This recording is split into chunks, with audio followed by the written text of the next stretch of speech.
दोस्तों टाटा स्टील की बात करें, यहाँ पे कुछ पॉजिटिव माहौल बना हुआ है, अच्छे वॉल्यूम में कामकाज हो रहा है और आप देख सकते हो कि बड़े फंड हाउस की खरीदारी भी हो रही है। काफ़ी बड़े बड़े म्यूचुअल फंड ने यहाँ पे टाटा स्टील में इन्वेस्टमेंट किया हुआ है और टाटा स्टील पिछले एक महीने में दूसरे मेटल शेयर के मुकाबले अच्छा प्रदर्शन भी कर रहा है। यहाँ पे टाटा स्टील को लेकर भी कुछ बड़ी अपडेट है जिसको इस वीडियो के माध्यम से डिस्कस करेंगे और जानने की कोशिश करेंगे क्या टाटा स्टील में आने वाले समय तेजी का दौर आएगा। तो जैसे कि कल हमने ऑलरेडी उस न्यूज़ को डिस्कस किया था जहाँ पे टाटा स्टील ने एक्सचेंज में जो जानकारी दी है उस नोटिस के माध्यम से उन शेयर होल्डर के लिए जिनके पास फिजिकल रूप से शेयर है उनको जल्द से जल्द केवाईसी करना है, वरना उनके शेयर फ्रीज हो जाएंगे। तो यहाँ पे काफ़ी लोगों के मन में अब क्वेश्चन उठने लगे कि क्या उनके शेयर भी यहाँ पे फ्रीज हो जाएंगे, क्या उनके जो शेयर की वैल्यू भी क्या जीरो हो जाएगी। तो इसको जो भी उनके मन में जो डाउट है उसके लिए इस वीडियो के माध्यम से उसको हम क्लियर करेंगे कि आखिर करना क्या है आपको और किन के जो शेयर है वो आगे जाके उसकी वैल्यू जीरो हो सकती है। तो इन सारी बातों को समझेंगे और क्या टाटा स्टील में ये खरीदारी का मौका है, क्योंकि जल्द ही कंपनी का मेगा मर्जर होने जा रहा है और ये प्रोसेस बहुत आगे बढ़ चुका है। तो क्या मर्जर के पहले ही हमें इसमें इन्वेस्टमेंट कर लेना चाहिए या फिर मर्जर का इंतजार करना चाहिए। लेकिन फ्रेंड उससे पहले अगर आप पहली बार हमारे चैनल पे आए तो चैनल को सब्सक्राइब कर दीजिए, एक बेल आइकन दबा दीजिए ताकि जब भी नया वीडियो बने पहला नोटिफिकेशन आपको मिले। वीडियो पसंद आए तो लाइक से जरूर कीजिए। अभी लगभग 2 बजे के आसपास का टाइम है। BSE सेंसेक्स की अगर हम बात करें तो 62,594 के स्तर पे 165 पॉइंट की तेजी है, यानी 0.27% अपर है BSE सेंसेक्स। तो पॉजिटिव माहौल बना हुआ। पिछले 1-2 ट्रेडिंग सेशन में जो गिरावट हुई थी उसके बाद में आज फिर से थोड़ी सी खरीदारी शुरू हुई है और आप देख सकते हो कि इस सप्ताह का ये अंतिम दिन है। वैसे इंट्राडे में कुछ समय के लिए आपको बाजार में गिरावट का माहौल भी बनता हुआ दिखाई देगा। निफ्टी मेटल की बात करें तो 5,920 के स्तर पे 36 पॉइंट की तेजी है, यानी 0.62% अप है। तो कोई खास बड़ी तेजी मेटल में भी नहीं है और इसी वजह से टाटा स्टील में भी तेजी थोड़ी सी कम है। आप देख सकते हो स्टॉक की शुरुआत 106 पर हुई और शुरुआत पॉजिटिव हुई। कल की क्लोजिंग 105 के आसपास की थी। इंट्राडे में 106 का लो ही बना, लेकिन जो हाई है वो 107 का है और अभी समय स्टॉक लगभग अपने ऊपरी लेवल के आसपास यानी 106.95 के आसपास है, जहाँ पे 0.94% की तेजी है। लगभग 1% की तेजी टाटा स्टील में दिखाई दे रही है। और टाटा स्टील की परफॉर्मेंस देखें तो पिछले 5 साल में स्टॉक ने 90% का पॉजिटिव रिटर्न दिया है, लेकिन 3 ईयर के हिसाब से इसका रिटर्न 235% है। यानी जिसने भी कोविड काल के समय इसमें निवेश किया होगा उसको इस समय काफ़ी अच्छा रिटर्न मिल रहा है। 1 ईयर के हिसाब से वापस इसमें 1% के आसपास की गिरावट हुई है। 3 मंथ के हिसाब से इसने 2.25% की तेजी बताई है, लेकिन 1 मंथ के हिसाब से वापस 2.99% यानी लगभग 3% की गिरावट हुई है। 1 डे के हिसाब से वापस 1% की तेजी है। ओवरऑल देखें तो फिलहाल पिछले 1 साल से स्टॉक स्टेबल है। अब यहाँ पे जैसे कि हमने कल इस खबर को डिस्कस भी किया है कि सेबी के रूल्स के मुताबिक यहाँ पे जो भी फिजिकल शेयर होल्डर्स है जिनके पास जो शेयर है वो फिजिकल रूप से यानी डॉक्यूमेंट उनके पास है, पेपर के रूप में है, उनको जल्द से जल्द उसकी केवाईसी करनी होगी। अगर वो समय पे उसका केवाईसी नहीं करेंगे तो वो शेयर है जो फ्रीज हो जाएंगे, क्योंकि ये सेबी ने जो अपना एक नियम और निर्णय बना दिया उसके हिसाब से आपको जल्द से जल्द उसका केवाईसी करना है, जिसमें आपको पैन से लिंक करना है, आधार से लिंक करना है और आपको उसमें अपना नॉमिनेशन देना है। ये सारी जानकारी आपको देनी होगी, यानी आपको आपके जो शेयर है उसको डीमैट अकाउंट में ट्रांसफ़र करवाना होगा। तो यहाँ पे देख सकते हो कि 1 अक्टूबर के बाद ये जितने भी शेयर है जो फिजिकल रूप से लोगों के पास है वो सेबी के रूल्स के मुताबिक फ्रीज हो जाएंगे, यानी उसके बाद आप उस शेयरों का कुछ नहीं कर पाएंगे। तो 1 अक्टूबर के पहले आपको अपने जितने भी फिजिकल शेयर के जो सर्टिफिकेट्स है उनको आपको बदलना होगा और उसके लिए आपको डिटेल जानकारी भरनी है। उसके लिए फॉर्म्स अवेलेबल है टाटा स्टील की वेबसाइट के ऊपर है, या अगर आप चाहे तो rta@www.tcplindia.com इन पर भी आप जाके उस फॉर्म को डाउनलोड कर सकते हैं और फिर उस फॉर्म को फिलअप करें, जिसमें सारी जानकारी आपको भरनी है और उसके बाद में आपके जो शेयर है सुरक्षित हो जाएंगे, वरना फिर 1 अक्टूबर के बाद आपके वो जो शेयर है वो फ्रीज हो जाएंगे, फिर आप उसका कुछ नहीं कर पाएंगे। और इसीलिए ये आपको खास ध्यान रखना है। लेकिन ये सिर्फ उन्हीं के लिए है जिनके पास टाटा स्टील के फिजिकल रूप से शेयर है।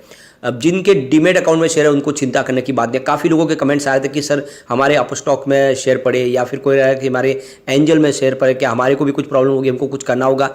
तो आपको कुछ भी नहीं करना है। ऑलरेडी जिसके डीमेट अकाउंट में शेयर है उनका सारा प्रोसेस हो चुका है, आपने उसका KYC किया हुआ है, तभी वहाँ पे आपके प्रोसेस। अगर कुछ पेंडिंग होगा तो उसके लिए आपको जो आपके ब्रोकर है वो आपको जानकारी देंगे। लेकिन ये सिर्फ उनके लिए है जिनके पास फिजिकल रूप से टाटा स्टील के शेयर है, और उनके लिए अब समय अंतिम समय आ चुका है। तो जल्द से जल्द उनको अपने शेयरों को फिजिकल रूप से डीमैट अकाउंट में लेना होगा, उसको डिजिटल तरीके से वो करना होगा, उसको ट्रांसफ़र करना होगा, और जो भी प्रोसीजर पूरा करना होगा, KYC करनी होगी, जितनी भी बैंक की डिटेल वगैरह आपको देनी होगी। अब चलते हैं हम उस अपडेट की तरफ जो काफ़ी लोगों को कंफ्यूज हो रहा है कि क्या सब्सिडी कंपनियों का जो मर्जर होगा उसके बाद में क्या हमारी शेयर की वैल्यू जीरो होने वाली है, ऐसे कुछ लोगों के भी सवाल आ रहे थे।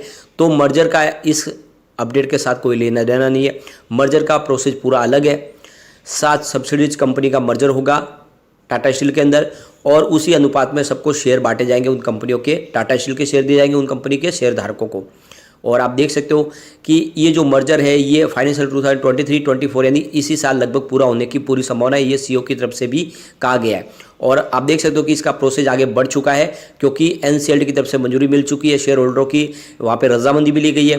तो कुल मिला के बहुत जल्द ये मर्जर का प्लान पूरा होगा। और इस मर्जर के प्लान पूरे होते आप देख सकते हो कंपनी के अंदर देखें तो कॉस्ट में बहुत सारी कमी आएगी। जो खर्च होते हैं अलग अलग कंपनियों का, जो मैनेजमेंट होता है उसमें खर्च में कटौती आएगी। डिसीजन मेकिंग प्रोसेस बहुत ज़्यादा ईजी हो जाएगा, और कंपनी का कारोबार तेज़ी से गति प्रदान करता हुआ आपको दिखाई देगा। तो ऐसे में आने वाले समय टाटा स्टील में एक ज़बरदस्त तेज़ी का दौर आएगा इस मर्जर के बाद, जो बहुत जल्द मेगा मर्जर पूरा होने वाला है। लेकिन इस खबर का उन फिजिकल शेयरों से कोई लेना देना नहीं, ये भी आपको समझ में आनी चाहिए बात। यहाँ पे एक बड़ी अपडेट और निकल कर रही है। टाटा ग्रुप की जो कंपनी है, आप जिसमें देख सकते हो कि मोबाइल के इस्तेमाल पर अब रोक लगाई गई है। जैसे हो सकता है कि वहाँ पे जैमर भी लगाया जाए। तो जमशेदपुर की जो टाटा समूह की कंपनी है टाटा कमिंस, वहाँ पे देखें तो जो शॉप फ्लोर में जो वहाँ के एम्प्लॉयज़ हैं वो मोबाइल और गैजेट्स इस्तेमाल करते थे। और ऐसे में बड़ा फैसला किया गया टाटा कमिंस की तरफ से कि वहाँ पे अब मोबाइल बैन कर दिया गया है, क्योंकि वो काम के समय में मोबाइल पर गेम खेलते थे, चैटिंग करते थे, सोशल मीडिया का इस्तेमाल करते थे, गाना सुनते थे। ऐसे में अब कंपनी जैमर लगाने की तरफ कोशिश कर रही है। और आप समझ सकते हो कि जैमर लगाना बड़ा मुश्किल भी हो सकता है, क्योंकि जैमर की वजह से सब इमरजेंसी सेवाएं भी बाधित हो सकती है। यानी किसी प्रकार का कोई गैजेट काम अगर नहीं करेगा तो कुछ घटना हो गई तो फिर कैसे जानकारी देंगे। तो उसके लिए रोक लगाई गई है। जो भी अगर मोबाइल इस्तेमाल करते हुए पकड़ा जाएगा तो उसके ऊपर सख्त कार्रवाई भी होगी। एक अच्छा फैसला टाटा स्टील की तरफ से और किया गया। टाटा स्टील ने अपने जो एम्प्लॉयज़ हैं उनके बच्चों के लिए 7 से लेकर 9,000 रुपीज़ तक की स्कॉलरशिप यहाँ पे अनाउंस की है, और उसके लिए उनको आवेदन करना होगा। तो जो भी उनके कर्मचारियों के जो बच्चे हैं उनको स्कॉलरशिप टाटा स्टील देगी। और एक तरह से देखें तो लोगों के भले के लिए लगातार टाटा स्टील इस तरह के कदम उठाते रहते हैं। तो ये देख सकते स्कॉलरशिप की जमा करने की जो अंतिम तारीख है वो 15 जुलाई है, और 29 मई से लेकर 28 जून तक लोग आवेदन पत्र ले सकते हैं। तो उसमें जो भी उनके एम्प्लॉयज़ है वो अपने बच्चों के लिए यहाँ पे स्कॉलरशिप का फ़ायदा उठा सकते हैं। तो काफ़ी अच्छा फैसला किया गया है। अब आप ये समझ ही सकते हो कि टाटा स्टील में बहुत बड़े बड़े म्यूचुअल फंड ने जम के खरीदारी की है, और इसलिए आप इसमें इन्वेस्टमेंट बिल्कुल करने की इस समय मौका तलाश सकते हैं। जैसे देख सकते हो कि 30 अप्रैल के जो लेटेस्ट अपडेट है, आदित्य बिरला SL फ्लेक्सी के अपने यहाँ पे 452 रुपीज़ का इन्वेस्टमेंट करके 2.84% की होल्डिंग ली है। मीरे एसेट इमर्जिंग ब्लू चिप ने यहाँ पे 426 करोड़ रुपीज़ का इन्वेस्टमेंट किया, 1.74% की होल्डिंग ली है। SBI बैलेंस एडवांटेज फंड ने यहाँ पे 350 करोड़ रुपीज़ का इन्वेस्टमेंट करके 1.60% की होल्डिंग ली है। मीरे एसेट लार्ज कैप ने 330 करोड़ रुपीज़ का इन्वेस्टमेंट किया, 0.97% की होल्डिंग ली है। ICICI प्रू बैलेंस एडवांटेज ने यहाँ पे 314 करोड़ रुपीज़ का इन्वेस्टमेंट किया हुआ है, 0.69% की होल्डिंग ली है। मीरे एसेट टैक्स सेवर ने यहाँ पे 278 करोड़ रुपीज़ का इन्वेस्टमेंट करके 1.83% की होल्डिंग ली है। कोटक इक्विटी आर्बिट्रेज ने यहाँ पे 246 करोड़ रुपीज़ का इन्वेस्टमेंट किया है, 1.20% की होल्डिंग ली है। ICICI प्रू वैल्यू डिस्कवरी ने यहाँ पे 227 करोड़ रुपीज़ का इन्वेस्टमेंट करके 0.80% की होल्डिंग ली है। निप्पॉन इंडिया लार्ज कैप ने यहाँ पे 215 करोड़ रुपीज़ का इन्वेस्टमेंट किया है, 1.61% की होल्डिंग ली है। फ्रैंकलिन इंडिया फोकस ने यहाँ पे 167 करोड़ रुपीज़ का इन्वेस्टमेंट किया है, 2.02% की होल्डिंग ली है। तो ये तो आप देख ही सकते हो कि काफ़ी अच्छे बड़े बड़े फंड हाउस ने जम के खरीदारी की है। तो ऐसे में आप भी कर सकते हैं। और वैसे भी स्टॉक इस समय आप देख सकते हो कि गिरावट के माहौल से बाहर निकलता हुआ दिखाई देगा। पिछले एक महीने हिसाब से देखा तो टाटा स्टील ने 2.99% की गिरावट दिखाई है, जबकि JSW स्टील की गिरावट देख सकते हो 5.52% के आसपास है। जिंदाल स्टील में 12.62% की गिरावट हुई है। तो एक महीने में सबसे जो कम गिरावट है वो है टाटा स्टील में।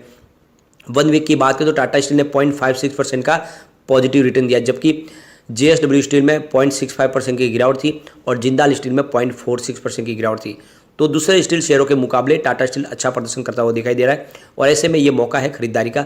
एक लॉन्ग टर्म का निर्णय लेकर निवेश करें, यह आने वाले समय आपको मालामाल कर देगा। लेकिन फ्रेंड, कोई भी इन्वेस्टमेंट करने से पहले अपने फाइनेंशियल एडवाइजर से बारे ले ले या अपना खुद का रिसर्च करें, क्योंकि मैंने वीडियो आपके एजुकेशनल पर्पज के लिए ही बनाया। वीडियो पसंद आए तो लाइक से जरूर कीजिए और चैनल को सब्सक्राइब कर दीजिए। Thank you friend.